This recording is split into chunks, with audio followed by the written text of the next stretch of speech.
Good morning, class. Today's lesson is on geometric sequence. Now, the first thing is, what is a geometric sequence? It's a list of numbers in which every term is derived by multiplying the previous one by the same number. So, what's the difference between a geometric and an arithmetic sequence? Okay, for a geometric sequence, as said earlier, we multiply and actually or divide by the same number each time, and that number that we multiply or divide every time is what we call the common ratio. We use the letter R for that. And then for the arithmetic sequence, as we've learned previously, it's when we add or subtract by the same number each time. That number that we add or subtract every time is what we call the common difference. We denote that using the letter D. And graphically, if you were to plot the points of an arithmetic sequence, you would see that the points in the arithmetic sequence lie in a line, as you can see here. I can draw like a line, pretend that they all fit there. For an arithmetic sequence, I can do that, but for a geometric sequence, I cannot make them fit in a line. As you can see here, they would fall into this curve. Okay, so those are the main differences between a geometric and an arithmetic sequence.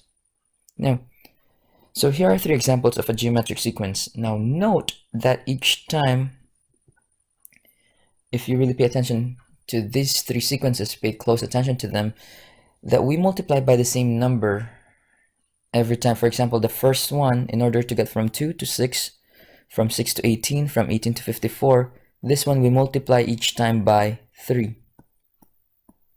Times 3, times 3, then times 3 to get from one term to another. That means this 3, since it's the number that we multiply each time, 3 for the first sequence is what we call the common ratio. Okay, so, and we denote that using the letter R. So for the first sequence, R equals 3. Similarly, for the second one, if you pay attention on how you get from 3 to -6, from -6 to 12, from 12 to -24, this one you multiply each time by -2. So our R is equal to -2. Just rewrite that. And lastly, this is a tricky one, because in here, we actually divide each time by 4. 80 divided by 4 is 20. 20 divided by 4 is 5. 5 divided by 4 is 1.25. Now, the trick here is that dividing by 4 is the same thing as multiplying by a quarter. So, for example, a quarter of 80 is 20, a quarter of 20 is 5, a quarter of 5 is 1.25. So keep that in mind. Other examples would be if you are dividing by 2 each time, that means you're multiplying by a half. Okay, so we take what we call a reciprocal if we're looking for the common ratio. Now let's try to write the rules for each sequence. So for the first one, we found out that the R, or the common ratio for this, is 3 because we multiply 3 each time. All we have to do now is, for the recursive rule, first of course, is we have to know this formula. This is the recursive rule for geometric sequence. Of course, first you have to actually recognize that it is a geometric sequence. Next, you need to know what the formula is for the recursive rule, which is here. And all we have to do is replace R. So all we do is replace this R by 3, because R equals 3, and copy everything else.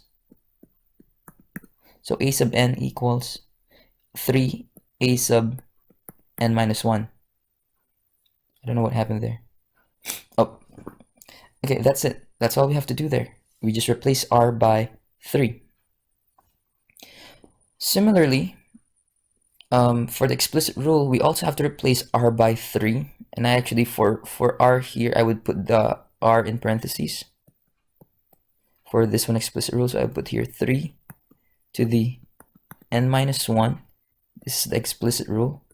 A sub n equals. Now the question is, what is a sub 1? And we've learned before that a sub 1 just means the very first number in the sequence. Okay, so in this sequence, the very first number is 2, so our a sub 1 is 2. And that's it. These are the answers. We don't have to do anything else. Recursive rule is a sub n equals 3 times a sub n minus 1. That just means the current number is equal to 3 times the one before it. For the explicit rule, it's a sub n equals 2 times, in parentheses, 3 to the n minus 1. Now let's do the other two examples to finish this off. So for this one, as you can see, we've learned this from earlier slide that the r for this is -2. So this our recursive rule, then again replacing r by -2, a sub n equals -2 a sub n minus 1. That's it. For the explicit rule, the additional information is that a sub 1, our very first term, our very first number, is 3.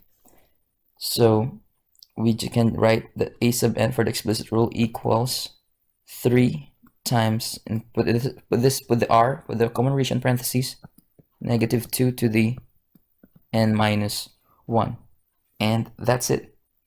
Now lastly, for the very last sequence, very last example, if we had this, we mentioned earlier that the ratio of this is 1/4 because we divide by 4 each time. Okay, dividing by 4 and multiplying by 1/4 are the same thing. So we can just do what we've been doing. So a sub n here for recursive rule would be equal to 1/4 of the previous one, a sub n minus 1. Sorry. And the explicit rule would be a sub n equals a sub 1. Again, a sub 1 just means the very first number, which is 80. And then put this in parentheses, our common ratio, 1/4 to the n minus 1.